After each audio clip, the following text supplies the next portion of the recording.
জাহান্নাম মনে করো না ওটা দাদির বাড়ি, নানির বাড়ি, খালা শাশুড়ির বাড়ি মনে করিও না। জাহান্নাম তো দেখনি, একসঙ্গে 17 রকমের আযাব জাহান্নামে এক একজন পুরুষ আর মেয়ের উপরে চাপানো হবে। 17 রকমের আযাব একসঙ্গে। 1000 বছর ধরে জাহান্নামের আগুনের জ্বলন, সাপের কামড়, ফেরেশতাদের লাঠির পেটাই, চিৎকার করতে করতে এ আল্লাহ, এ আল্লাহ, এ আল্লাহ, মরে গেলাম, আর বরদাস্ত হচ্ছে না, হয় এখান থেকে বাঁচাও, হয় বাঁচাও, আর নয়তো মেরে শেষ করে দাও, এ আযাব আর সহ্য করতে পারছি না। 1000 বছর ধরে ওই পুরুষটা জাহান্নামে, ওই মেয়ে ছেলেটি জাহান্নামে চিৎকার করে, আল্লাহ কলিজা ফেটে যাচ্ছে, খিদায় পিপাসায় আর বরদাস্ত হচ্ছে না। 1000 বছর চিৎকারের পরে আল্লাহ ফেরেশতাকে বলবে, আল্লাহ তো দয়ালু, ফেরেশতাকে বলবে যাও যাও, আমার ওই বান্দা বান্দিরা 1000 বছর ধরে চিৎকার করছে, আল্লাহ মরে গেলাম, আল্লাহ হয় একটু কিছু খাওয়াও, একটু কিছু পানি দাও পান করবার জন্য, কলিটা পর্যন্ত কলিজা ফেটে যাচ্ছে, হয় এখান থেকে বের করো, বাঁচিয়ে দাও, আর নয়তো আমাদের মৌত দিয়ে শেষ করো। দোকান থেকে তো বের হবার কোনো রাস্তাও নেই, আর মৌতে তো মৌত করিয়ে দিয়েছে, আর মরারও কোনো ব্যবস্থা নেই ওখানে। তো চিল্লাবার পরে আল্লাহ হুকুম দেবে, যাও এদেরকে একটু খানার পানি দাও। ফেরেশতারা বলবে, আল্লাহ কি খানা দেবো? বলে জক্কুম, জক্কুম খাবার জন্যে। আর পানি কি দেবো? বলে হামিমাও ও গাসাকা।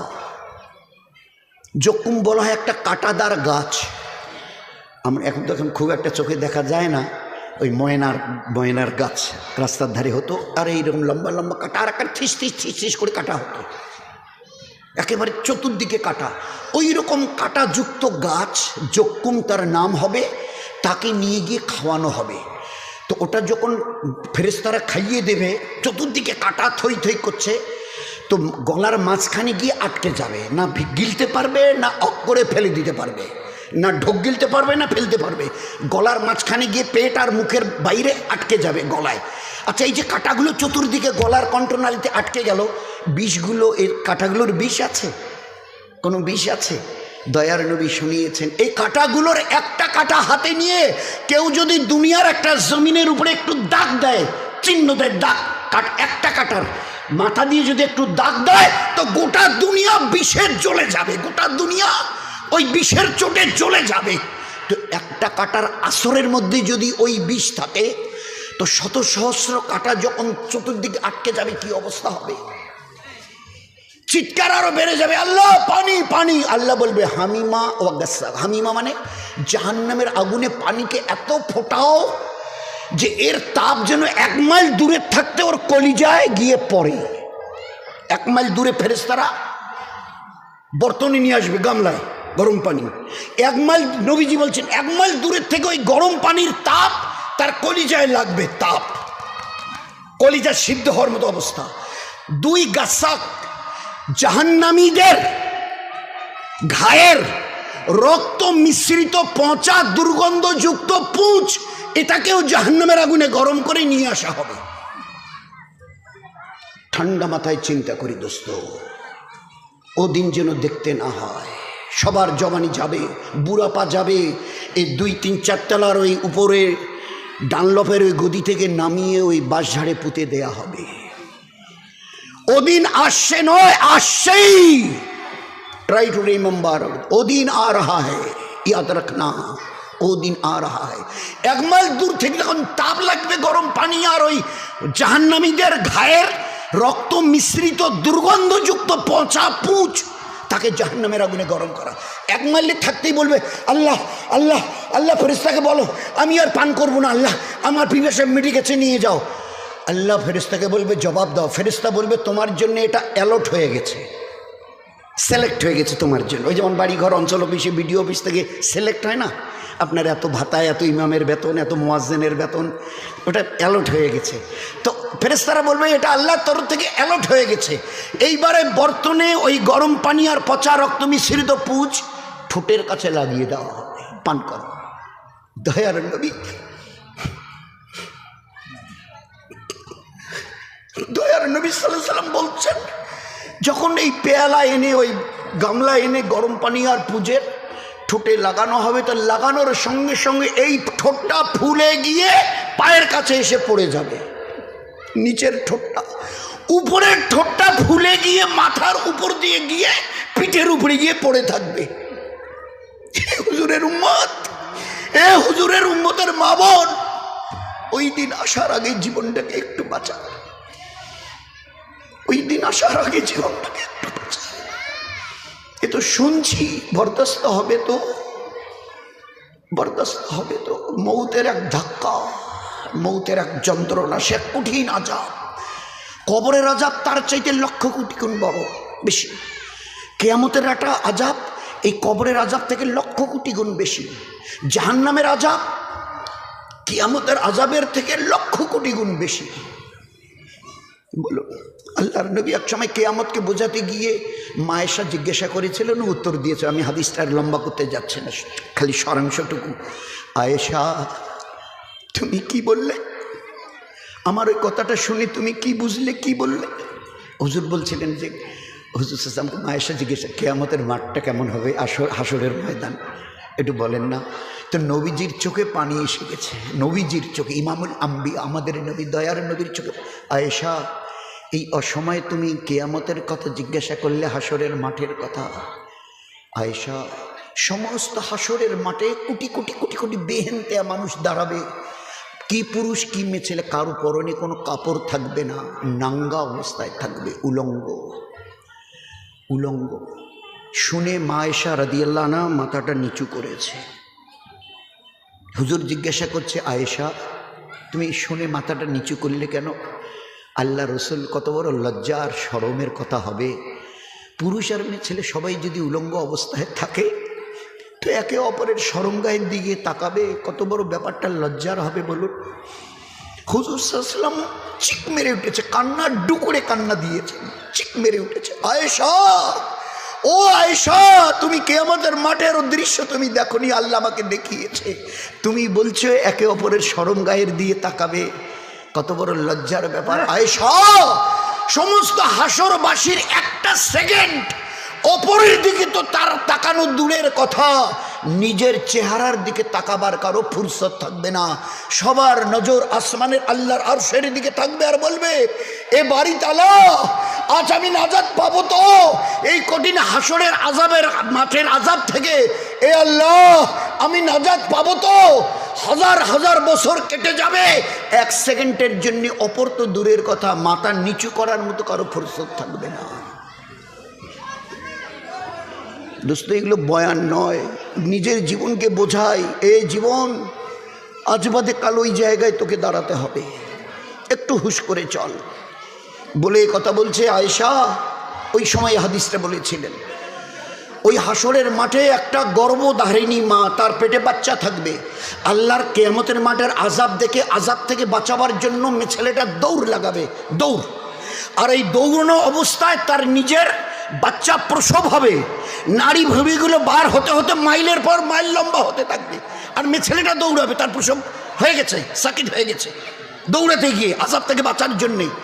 আল্লাহর দয়ার নবী বলছেন, আয়েশা, একটিবারও ওই মেয়ে ছেলেটার হুঁশ হবে না যে আমার বাচ্চা প্রসব হয়ে গেছে। অথচ প্রসবের যন্ত্রণা আমরা পুরুষরা বুঝবো না, ও মায়েদেরকে জিজ্ঞাসা করবেন, বিবিদের জিজ্ঞাসা করবেন যে প্রসবের যন্ত্রণা কাকে বলে। আমরা আমাদের একটা কুচিবাড়ি ভাষা আছে না, ওটার তো মরণ বাসন সময় চলছে, আমার দোয়া করবেন তো, এটা মরণ বাসন টাইম, কী যে হবে আল্লাহ জানে, প্রসবের ওই জ্বালা। দয়ার নবী বলতেন, তোমার মায়ের তুমি কি হক আদায় করবে বলো, তোমার মায়ের তুমি কি হক আদায় করবে? তুমি যেদিন জন্ম নিয়েছো ওই দিন থেকে তোমার মা যদি 100 বছর বাঁচে, আর তুমি যদি তাকে কোনো সময় মাটিতে না নামাও, ওই ঘাড়ে বসিয়ে 100 বছর যদি ঘাড়ে নিয়ে ঘোরো, আমি দয়ার নবী বলছি, তোমার ওই মায়ের তোমাকে জন্ম দিতে গিয়ে যতবার মূর্ছা গেছিল, বেহুশ হয়ে গেছিল, একটা বারের ঋণ তুমি শোধ করতে পারবে না। একটা বারের জন্ম দেবার টাইমে তোমার মা যে অজ্ঞান হয়ে যাচ্ছিল, বেহুশ হয়ে গেছিল, কতবার আমি আর পাচ্ছি না, আমি আর পাচ্ছি না, আমি আর পাচ্ছি না, আমি আর পাচ্ছি না, কতবার তার দাল লেগেছে, বেহুশ হয়েছে, কতবার। একটা বারের ঋণ তুমি 100 বছর যদি তাকে ঘাড়ে বসিয়ে ঘুরে বেড়াও, তো কি যন্ত্রণা ওই প্রসবের টাইমে। দয়ার নবী কি বললেন, ওই বাচ্চা আজাব থেকে বাঁচার জন্য দৌড়াবে, আর দৌড়ানো অবস্থায় তার বাচ্চা প্রসব হবে, হুঁশ থাকবে না যে আমার বাচ্চা প্রসব হয়ে গেছে আর আমার পেটের নাড়ি ভুঁড়িগুলো এবারে সমানে বের হয়ে মাইলের পর মাইল লম্বা হচ্ছে আয়সা, তার তখনও হুঁশ থাকবে না আমার কি হয়ে গেছে। ওই দিন আসার আগেই জীবনটাকে বানিয়ে নাও। এই জন্যে আমাদের 10 বছরের উপরে যে বাচ্চা কাচ্চাগুলো আছে এদেরকে আমরা নামাজি বানাই, 10 বছরের ছেলে এবং মেয়ে একজনও যেন। আর নিচে যাদের আছে তাদেরকে এলমে দিন শেখাই, ফরজে আইন না শেখানো গোনায় কবিরা, না শেখানো ছেলে মেয়েদের, নয়তো এলেমে দিন তো সবার জন্যে। আমার বয়স 90, তো এই বয়সে তার এলেম শিখা যাবে না? কে বলেছে? কার কাছে শুনলেন? 90 বছর বয়সে আপনি এতদিন মেহনত করেন নেই, এখন হয়তো অনেক সময় হয়। আমার জামাতে ছিল এটা অনেক দিন আগে, ওই তোষা ব্রিজটি আছে না, এলাকাতে 2টে ব্রিজ হচ্ছে তোষা, যেটা ওই কুচবিহার থেকে বেরিয়ে মাথা ভাঙা দিনেরা যাওয়ার জন্য তোষার ব্রিজ, একটা পশ্চিম দিকে আর পূব দিকেটা তো নতুন। তো ওইটা পার হবার এই দক্ষিণ পাশে এসে এই দিকে একটা বস্তি আছে, ওই বস্তির হসতুল্লাহ বলে এক ভাই, হসরতুল্লাহ নাম, 64 বছর বয়স, আমাদের জামাতে ছিল, চিল্লায়। তো বহু চেষ্টা করা হয়েছে, বহু চেষ্টা। চাচা লা ইলাহা ইল্লাল্লাহ, লা ইল্লাল্লাহ, লা ইলাহা ইল্লাল্লাহ, লা ইল্লাল্লাহ, 64 বছর বয়সে। এবারে ওর বেচারা আসছে না, কলেমাটা পড়তেই পাচ্ছে না। ইন্না আতায়না কুলুহু সূরা ফাতিহা কাকে বলে বলছে জীবনে তালিমে প্রথম দিন দ্বিতীয় দিনের পরে খালি সমানে কাঁদত। হসতুল্লাহ ভাই কেন কাঁদছেন? তো বলে বাম্মা শিখায় নাই, কী করবো আমি, আমরা মরে গেছি, কী করবো? মুখে একটা বাঁশ দিবেন, বাঁশ এই যে বাঁশের থোপের একটা বাঁশ দিবেন, বাঁশ মোর কথা কয়, মুখ বাঁশ দিবেন, বাঁশ মোর কথা কয়। মুখ যদি একটা বাঁশ দিয়ে কন, মুখ আঁকি দিবার পাবো, এই মোর মতো ছবি করে দিবার পাবো বাঁশ। তো আমি বাঁশক এমন করি ছিলি, এমনভাবে মানে গাতি হেনে দেন, তোমার মতো মানুষ তৈরি করি দেন। ছোটো থেকে উল্লার উপরে মেহনত করছি, উল্লার উনি ওস্তাদ হয়েছেন, বাঁশ মোর কথা কয়। কিন্তু মা বাবাও শিখায় নাই, আমরাও কোনো রেজা শিখি নাই, যার জন্যে কলেমাটা সুরা ফাতিহাটা ইন্না তানাটা মুখোতে আসে না। তো এই জন্য উনি আর এবারে ঠিক করে নেবেন না। দয়ার নবী কি বলছে যে না, তোমার বয়স 64 চলছে, আর চেষ্টা করার দরকার নেই। আল্লাহ রসুল তো বলছিলেন ইলমি দিন শেখো জন্মের দিন থেকে নিয়ে কবরে যাওয়ার দিন পর্যন্ত। উতলুবুল ইলমা মিনাল মাহাদি এলাল লাহাদ, লাহাদ বলা হয় কবর। আমি বয়সের কথা বলতে চাইনি, আমি আমার উম্মতকে বয়সের কথা শোনাতে আসিনি। ইলমি দিন এত বড় ফরিজা যে জন্মের দিন থেকে শিক্ষা শুরু করো, আর যতদিন কবরে যাওনি। এখন বয়স কত চলছে চাচা? বলে 104 বছর। বলে এখনও আপনাকে এলমি দিন শিখতে হবে। নবীজি বলেছে কবরে যাওয়ার দিন পর্যন্ত। তো নিজেরও জন্যে তাহলে বলে এলমে ফরিদা আলা করলে, তো নিজেরও জন্যে, বাচ্চা বাচ্চাদের জন্য। তো 2 এলমি দিন শেখানো। 3 বাচ্চা বাচ্চাদের সুন্নত তরিকায় তরবিয়াত করি, শর্ট করি এবার। সুন্নত তরিকায় তরবিয়াত আপনাদের এলাকায় এই কি যেন বালাঘাটের আপনাদের এলাকায় হয়তো নাই, বাইরে গিয়ে দেখবেন। আগে মা একদিন কয়েক আগে আমাদের মুসলমানের ঘরের মায়ের কোলে যখন বাচ্চা কাঁদতো না, দুধ পিতা হুয়া ছোট বাচ্চা, তো মা বলতো আব্বু চুপ চুপ, এই মা চুপ চুপ, বাঘ আসবে, ভালুক আসবে, হাতি আসবে, গন্ডার আসবে। এই মাই পিছনে সাহাবারা, তাদেরও কোলে বাচ্চা কাঁদতো, সাহাবাদের মায়েদের কোলে ছোট বাচ্চা কাঁদতো।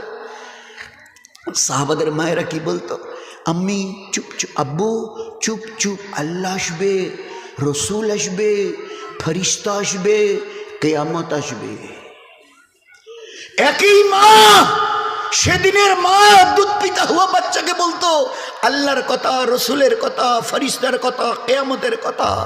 আর আজকের দিনের মায়ের কোলে, মুসলমানের মায়ের কোলে বাচ্চা কাঁদলে বলে চুপ, বাঘ আসবে, ভালুক আসবে, হাতি আসবে। ও বাচ্চা জন্মের পরের থেকে আল্লাহর নাম শুনতো। আমাদের ঘরের বাচ্চা মায়ের কোলে জন্মের দিন থেকে জানোয়ারের নাম শুনছে। আছে আমাদের এলাকায়, আপনাদের এলাকায় হয়তো নেই, বাইরে গিয়ে জিজ্ঞাসা করে খবর নেবেন। আপনারাও আজকের গিয়ে জিজ্ঞাসা করবেন, কোনো গোনা নেই, জিজ্ঞাসা করা যাবে, একদম শরীয়তে জায়েজ আছে। মা থাকে তো মা, যদি বিবি থাকে তো বিবি, আম্মা। তা আমরা তো দুই ভাই, তুমি জন্ম দিয়েছিলে, তা তুমি যে যখন আমাদের 2-2.5 বছর তো দুধ পান করিয়েছিলে, তা তুমি কি নিয়ত করতে আমাদের যখন দুধ পান করাতে? তুমি কি নিয়ত করতে বলো না মা? বিবি, আমাদের তো একটা বাচ্চা, 3টে বাচ্চা, তা তুমি তো 2-2.5 বছর করে দুধ খাওয়াতে।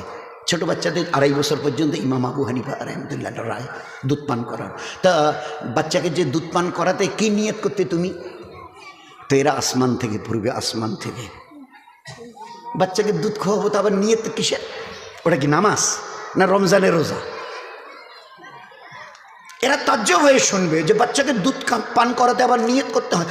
1,00,000 সাহাবাদের মা, একজন মা খুঁজে পাওয়া যায়নি যে মা দুধ পান করাবার সময় বিনা নিয়তে তার বাচ্চাকে দুধ পান করিয়েছে। একটা মা খুঁজে পাওয়া যায়নি, লাখের একটা। দুধ পান করাতে গিয়ে কোলে নিয়ে পর্দার মতো জায়গায় বসতো, পর্দার সঙ্গে সিনা খুলতে হবে, নিয়ত করতে, আল্লাহ এর দুধ পিতা হওয়া ছোট বাচ্চা, অবুঝ বাচ্চাটাকে দুধ পান করাচ্ছি, আগামী দিনে ছোট থাকবে না, বড় হবে, আর ওর মা আমি এই নিয়তে দুধ পান করাচ্ছি, আগামী দিনে বড় হয়ে আমার এই বাচ্চা যেন অলি আল্লাহ, গাউস, কুতুব, আবদাল যেন তৈরি হয়। এই নিয়তে মা তার বাচ্চাকে দুধ পান করাতো। এই নিয়তে আমরা আমাদের বাচ্চাদের বলি, এই আব্বু এদিকে, ওই দেখ তোর খালা খালু আসছে, যা দৌড়ি গিয়ে সালাম দে। আমার 1, 1.5, 2, 3 বছরের ছেলে মেয়েটাকে আদব শিখিয়েছি, বাড়িতে কেউ এলে গেলে সালাম দেয়। হ্যাঁ, কিছু শেখাচ্ছে না, এ কথা নয়। ওই তোর খালা খালু যাচ্ছে, মা কোলে নিয়ে হাত বাচ্ছে, ভাই সাহেব ওই যে তোমার ভাইস্তা দেখো, যে টাটা দিবে লাগছে, টাটা। তোর নানা বাড়ি যাচ্ছে, নানা যে টাটা দে, টাটা দে, নানিমা টাটা টাটা টাটা। এখনো যে আল্লাহ তার জমিনের উপরে আমাদেরকে বাঁচিয়ে রেখেছেন, জমিনকে 2 ভাগ করে, আল্লাহ পাক ডুবে গারত করে দেয়নি, এটা তার দয়া মেহেরবানি ছাড়া কিছু নয়। নাম নিচ্ছি শ্রেষ্ঠ নবীর, আমি নাকি শ্রেষ্ঠ উম্মত, আর আমি আর নিজে মা হয়ে আর বাপ হয়ে বাচ্চা বাচ্চাকে ইহুদ আর নাসারা টাটার বাই বাই শেখাচ্ছি। মা বলছে ওই ঘরে তোর আন্টি আছে, ডেকে দে, তো আন্টিকে ডেকে দে। তোর আঙ্কেলকে ডাকতো, আঙ্কেলকে ডেকে দে। আমার নবী কিছু শেখাতেই পারেনি, কিছুই ছিল না তার কাছে।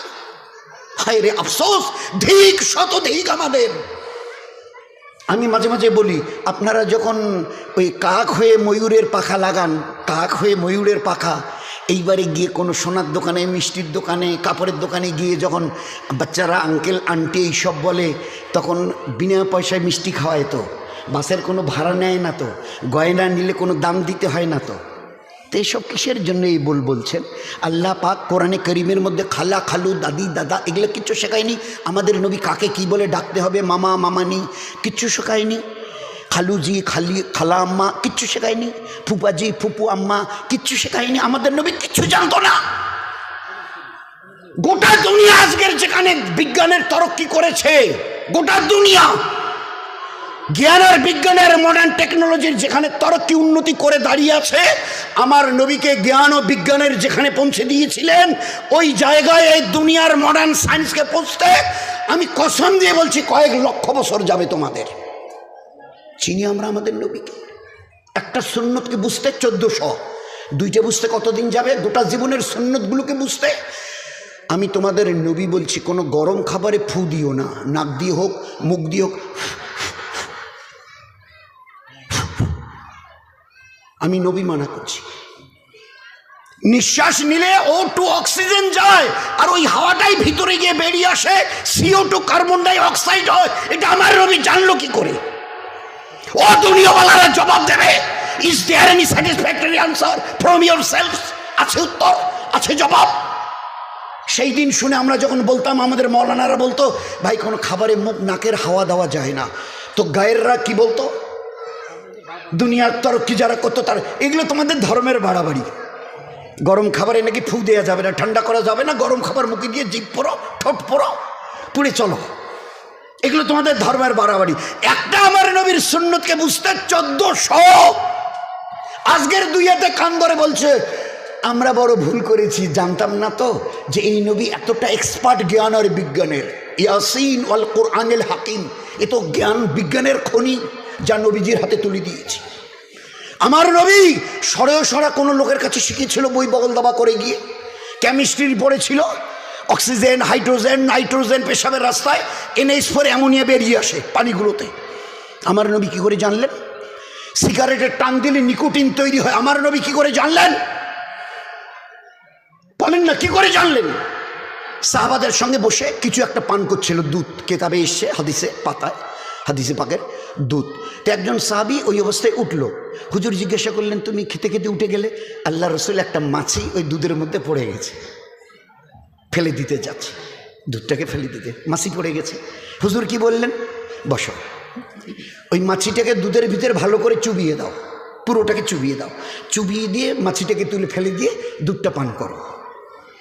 1400 বছর পিছনে উম্মি নবী, উম্মি নবী, উম্মি নবী LTI করতেন। আল্লাহ তার চোখে আর সিনাতে কি এলেম দিয়েছিল। 1400 বছর পরে অনেক টেস্ট টিউব ভাঙ্গার পরে পরীক্ষা করে দেখে এই মাছির দুটো ডানা, এ যখন কোনো খাবারে বসে ডানাটা ঢুকিয়ে দেয়, এতে জীবাণু ভরা আছে, জীবাণু, ব্যাকটেরিয়া, ভাইরাস, এটা যখন ও চুবিয়ে দেয় তো ওটা জীবাণু যায়, আর বাঁ ডানাটাকে তুলে ধরে। আর এটাকে যদি এবারে চুবিয়ে দাও, এই ডানাটাতে এই জীবাণু নাশক মেডিসিন ভরা থাকে ওর, এই পাকাটাতে, এই বাঁ হাতের পাকাটাতে জীবাণু নাশক ঔষধ ভরা আছে ওর। এবারে এই ডানাটা যদি চুবিয়ে যাও তো নিউট্রাল হয়ে গেল, জীবাণু যেটা এসেছিল ঔষধ চলে গেল, নিউট্রাল। এবারে তুমি মাছিটা ফেলে দিয়ে খেয়ে নাও। চিন্তা করা যায়? Can you imagine it? আমার নবী কে ছিল? যে নবীর পায়ের কাছে যদি দুনিয়াওয়ালারা পড়ে তো তার হক আদায় করতে পারবে না। আর সেই নবীর তরিকা আমাদের কাছে ভালো লাগে না। বাচ্চাদের tata, bye bye, uncle, aunty, dad, mum, আব্বা, আম্মা, খালা, খালু বলতে লজ্জা করছে এখন। চিন্তা করা যায়, সব মডার্ন। এখন আর মা, এখন আর আমাদের মায়েরা, এরাও তর্কি করেছে, একটু আপ টু ডেট হয়ে গেছে। এখন আর বাচ্চা কাঁদলে, কদিন আগে বলতো চুপ ভাগ ভালুক আসবে, এখন আর বলে না। সত্যি বলছি, এখন বলে না। কেন? একটা ভালো জিনিস পেয়ে গেছে, আর আমাদের ওগুলো বলতে হয় না। কি করে? কাঁদছিস তো, তোকে চুপ করার ব্যবস্থা আমার জানা আছে। এই যে ছোট্ট চালু করে দিল, 10 দিনের বাচ্চাটা টোয়া কাঁদছে, আস্তে করে কাত করে একটু শুইয়ে দিয়ে পিঠটাতে একটা বালিশ দিল, আর ওর সামনে একটা বালিশ দিয়ে ওইটা চালিয়ে দিল। যত বেহায়া ছবি, বেহায়া নাচ, উলঙ্গ ছবি, উলঙ্গ গান, উলঙ্গ যা কিছু, বেহায়া। এইবারে ঘাটটা একটু কাত করে দিয়ে বালিশ এপাকে একটা দিয়ে পিছনে একটা কাপড় দিয়ে দেখিয়ে দিচ্ছে ঘাট। এই বাচ্চা এবারে দেখে একদম দেখার সঙ্গে সঙ্গে চুপ। মা বলছে, এই বেটা আয় আমার আদরের সোনার পুতলা, ছেলে আর মেয়ে, বেহুদা ছবি দেখে তুই বেহুদা হ, আর আমাকে এবারে তোর কান্নার থেকে বাঁচিয়ে দে। আমি এবারে সংসারের কাজ নিশ্চিন্ত মনে রান্না বান্না, ধোয়া পাকলা যা আছে করি। মা ও দুনিয়ার জননীরা, আপনাদের হাতে পায়ে ধরে অনুরোধ, যা বরবাদ করার করেছেন আর করবেন না, যা সর্বনাশ করার করে শেষ করে দিয়েছেন, আপনাদের হাত পা ধরে বলছি, আর এদের জীবনটাকে নষ্ট করবেন না। গতকালকের উত্তরবঙ্গ কারা কারা দেখেছেন? একটু হাত তোলেন। গতকালকের উত্তরবঙ্গের খবরের কাগজ কারা কারা কেউ দেখেছেন ভাই? আচ্ছা, ওতে মাথা ভাঙার কোনো খবর শুনেছেন? কোনো ছেলেমেয়ের কোনো খবর শুনেছেন? আচ্ছা, না শুনে থাকে তো আমি চুম্বক বলছি। মোর বাড়িতে মাথা ভাঙা, তাই মাথা ভাঙারই।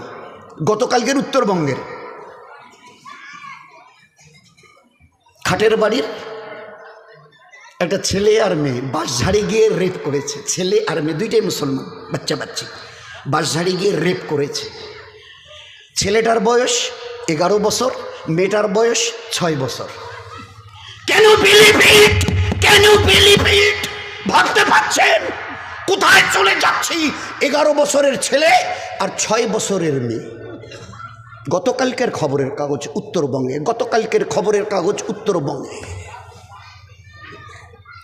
কু আনফুসাকুম ওয়া আহলিকুম নারা, জাহান্নামের আগুন থেকে দর্দনাক মৌতের আযাব, কবরের, কিয়ামতের, মিজানের, পুলসিরাতের, সর্বশেষ জাহান্নামের। বাঁচান।